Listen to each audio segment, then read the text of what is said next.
The early months of 2025 were tense in South Asia. India and Pakistan watched each other carefully. A fragile peace always seemed close to breaking.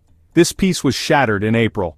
A shocking event occurred in Indian-administered Jammu and Kashmir. This event would quickly lead to a serious military conflict. The world watched as old tensions flared up once more. The region braced for an Indian response, knowing its history of swift reactions to such provocations. This incident served as a grim reminder of the instability that plagues the region. The attack happened on April 22, 2025. It took place near Pehelgam, a popular tourist spot. 26 civilians were tragically killed in this brutal assault. Most of the victims were Hindu tourists visiting the scenic area. The violence sent shockwaves across India. The scale of the attack was significant. It immediately raised fears of a major escalation between the two nuclear-armed neighbors. The targeting of civilians, particularly tourists, was designed to provoke maximum outrage and condemnation, pushing the Indian government towards a strong retaliatory posture. Responsibility for the Pehelgam attack was initially claimed by the Resistance Front, or TRF. This group is known as an offshoot of Lashkar-e-Taiba, a UN-designated terrorist group based in Pakistan. However, TRF later retracted its claim. This retraction added confusion but did not change India's view. India quickly accused Pakistan of supporting cross-border terrorism. The Indian government pointed fingers directly at Islamabad. They stated such attacks could not occur without state support from across the border, a charge Pakistan has consistently faced. Pakistan firmly denied any involvement in the Pehelgam attack. The Pakistani government offered to cooperate with a UN investigation. They also suggested a mutually acceptable independent investigation. India did not accept this offer. New Delhi did not provide concrete public evidence of Pakistan's direct involvement at that stage. Instead, India took a strong diplomatic step. It suspended the Indus Waters Treaty. This treaty governs water sharing between the two countries. This move signaled a severe diplomatic crisis. Border skirmishes soon followed, marking the first physical clashes. Following the Pehelgam attack, India's patience seemed to run out. Diplomatic pressure and condemnations were deemed insufficient. The Indian government decided a more forceful response was necessary. Prime Minister Narendra Modi's administration resolved to act militarily. This decision was made to send a clear message to Pakistan. India aimed to demonstrate its resolve against terrorism. The government prepared for a significant military operation. The planning was swift, indicating a pre-existing contingency or a rapid strategic pivot in response to the attack. On May 7, 2025, India officially launched Operation Sindoor. The name itself, Sindoor, refers to the vermilion mark worn by Hindu women, symbolizing matrimony and in this context perhaps a defense of India's integrity. The operation involved a series of missile and airstrikes. These strikes targeted multiple locations across Pakistani-administered Azad Kashmir. They also hit sites in Pakistan's Punjab province. The launch of Operation Sindoor marked a serious escalation. It was a clear departure from previous, more limited cross-border actions undertaken by Indian forces. India stated that Operation Sindoor had specific objectives. The operation was designed to target terrorism-related infrastructure. This infrastructure was allegedly linked to groups like Jaish-e-Mohammed and Lashkar-e-Taiba. These are two prominent militant organizations that India holds responsible for numerous attacks on its soil.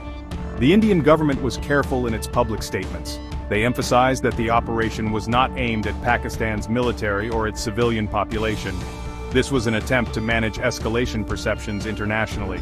The broader message India intended to convey was one of zero tolerance for terrorism. Operation Sindoor signaled a potential shift in India's strategic doctrine. It suggested a greater willingness to undertake offensive military actions inside Pakistani territory. This was a more assertive posture than seen in some previous crises. The operation was meant to deter future attacks. It also aimed to reassure the Indian public that the government was taking decisive action to protect national security. The domestic political climate in India heavily favored a strong response. India deployed advanced military assets for Operation Sindoor. The Indian Army's artillery regiments played a key role. They used precision long-range Excalibur rounds. These GPS-guided munitions are known for their accuracy.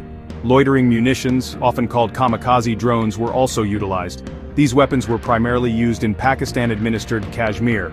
The selection of these weapons indicated India's intent to hit specific targets. It also showed a desire to minimize collateral damage, at least according to Indian claims, by using precision-guided systems. The Indian Air Force provided crucial air defense cover during the operation.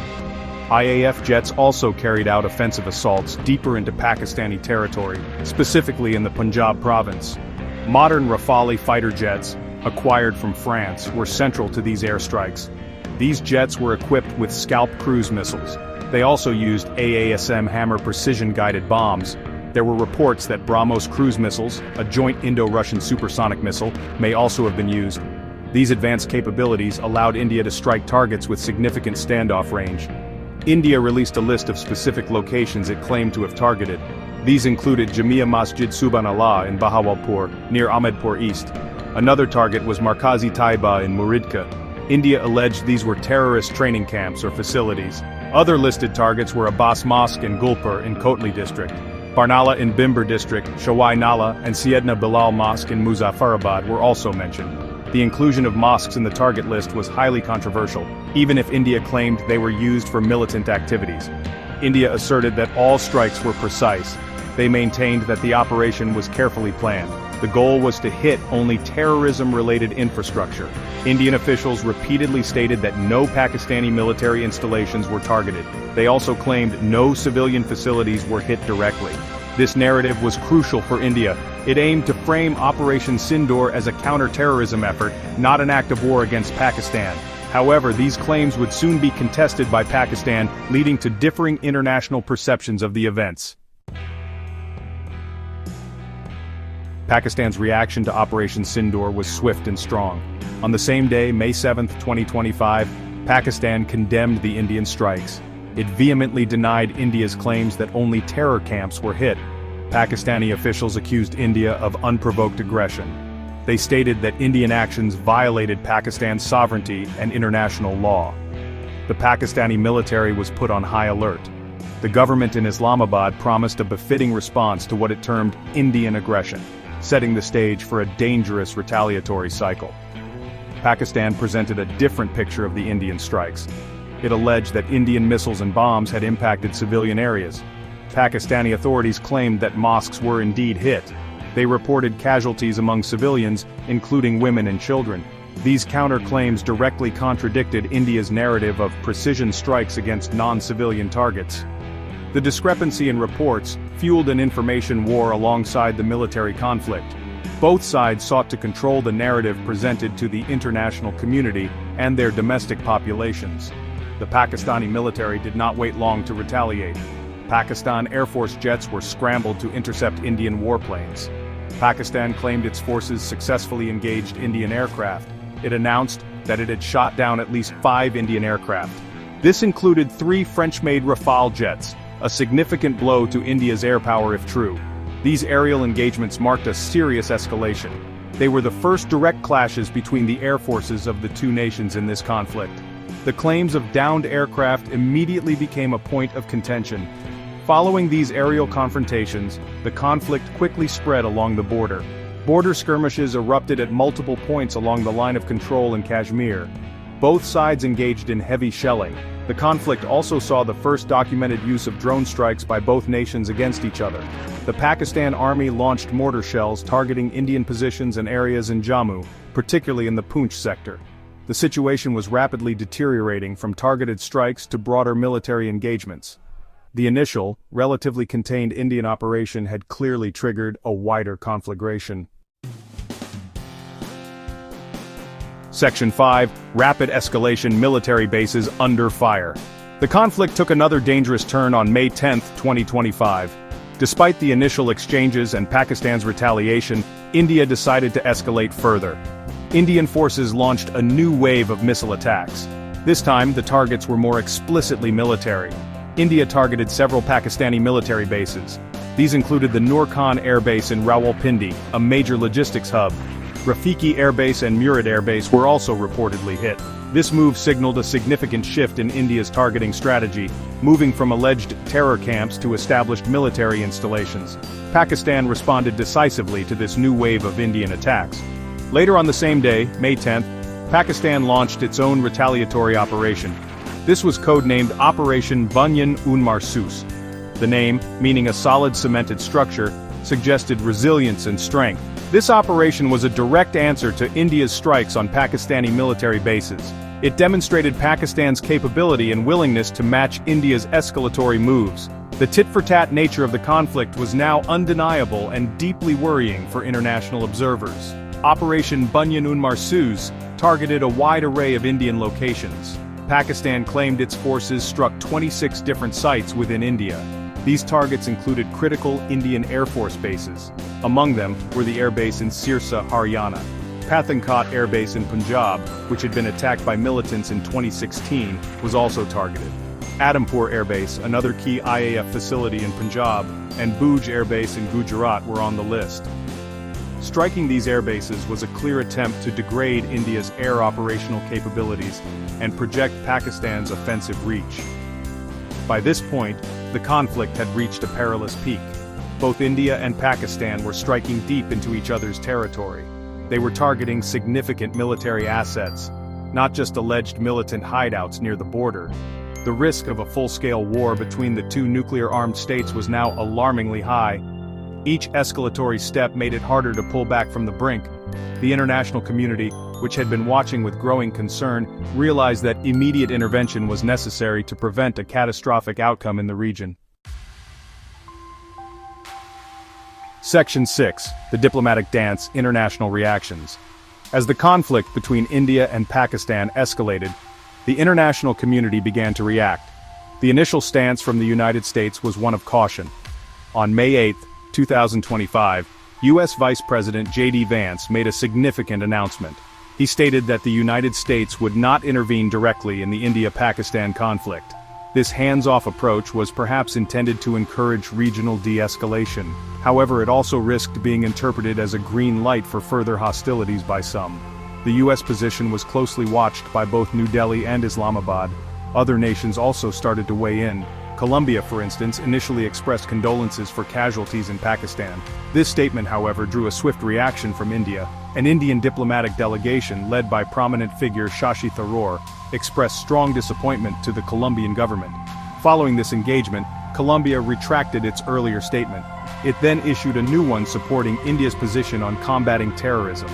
This incident highlighted the intense diplomatic maneuvering happening behind the scenes as both nations tried to garner international support. India launched a proactive diplomatic offensive to explain its actions. The delegation led by Shashi Tharoor, which included Ambassador Taranjit Singh Sandhu, toured several countries in the Americas.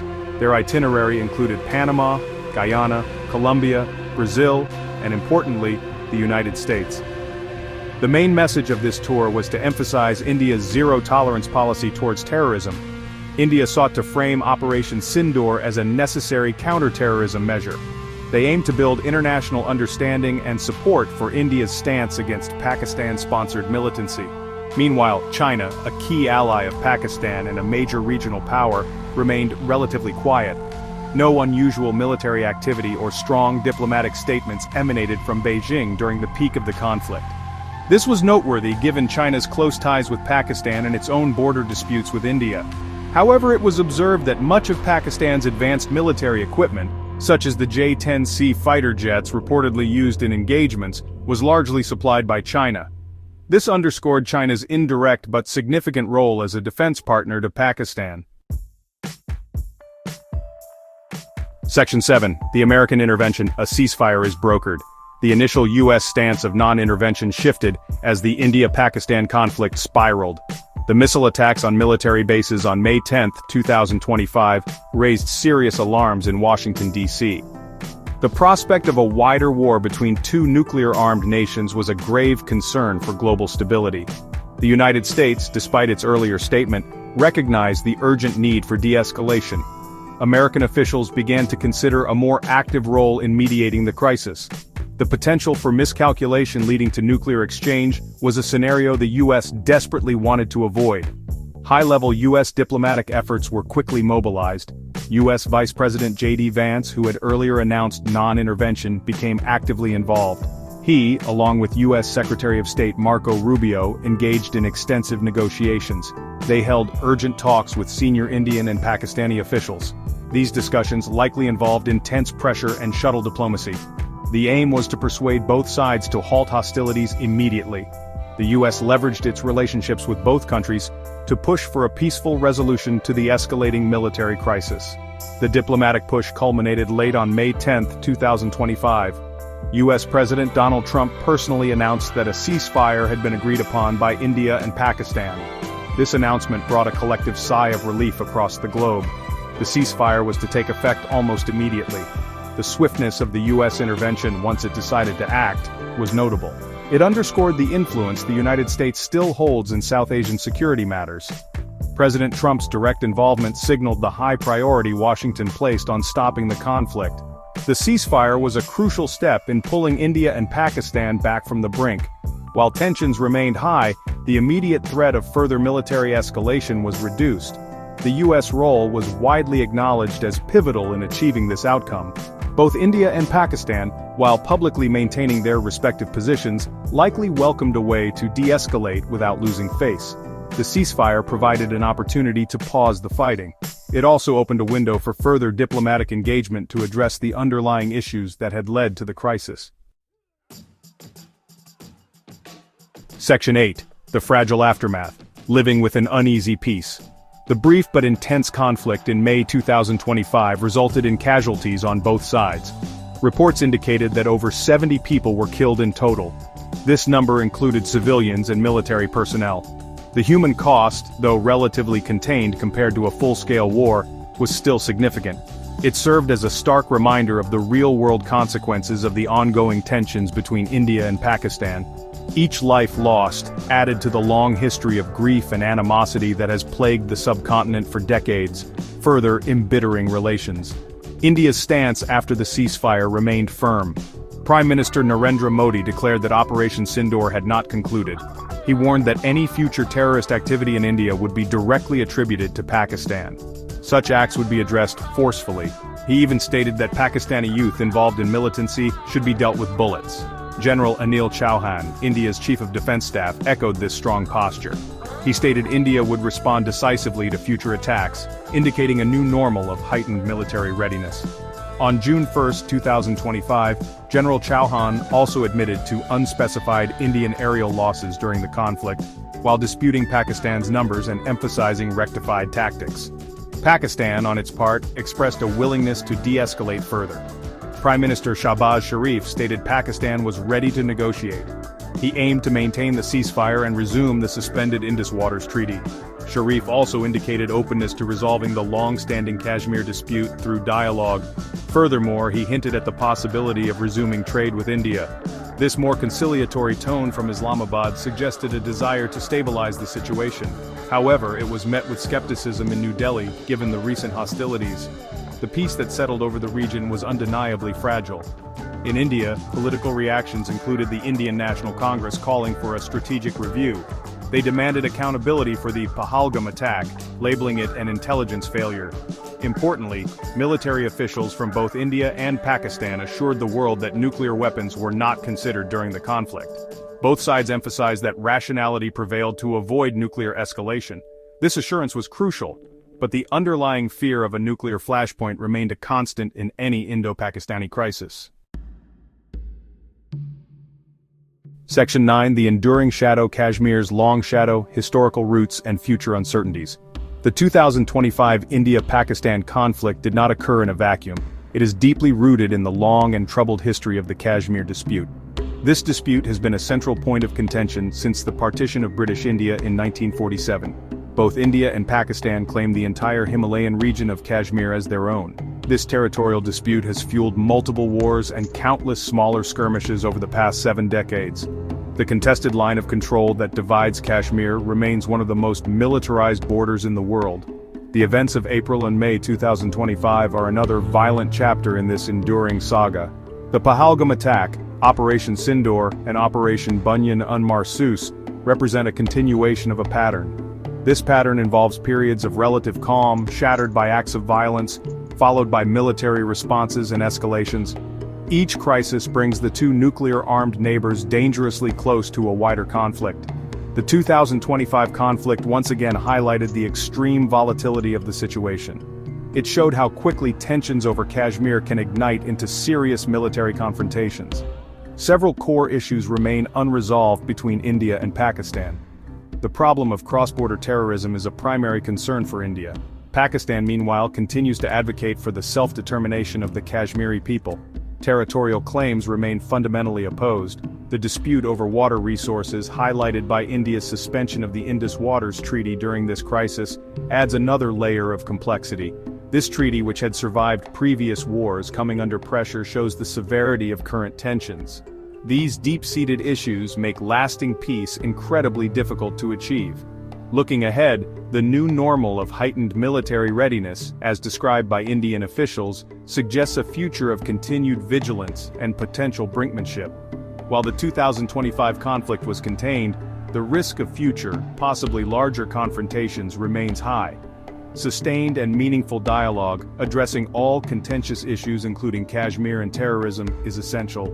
However, the political will for such engagement often seems lacking on both sides. The international community, particularly major powers like the US, may need to play a more consistent role in facilitating peace and stability in this volatile region of South Asia.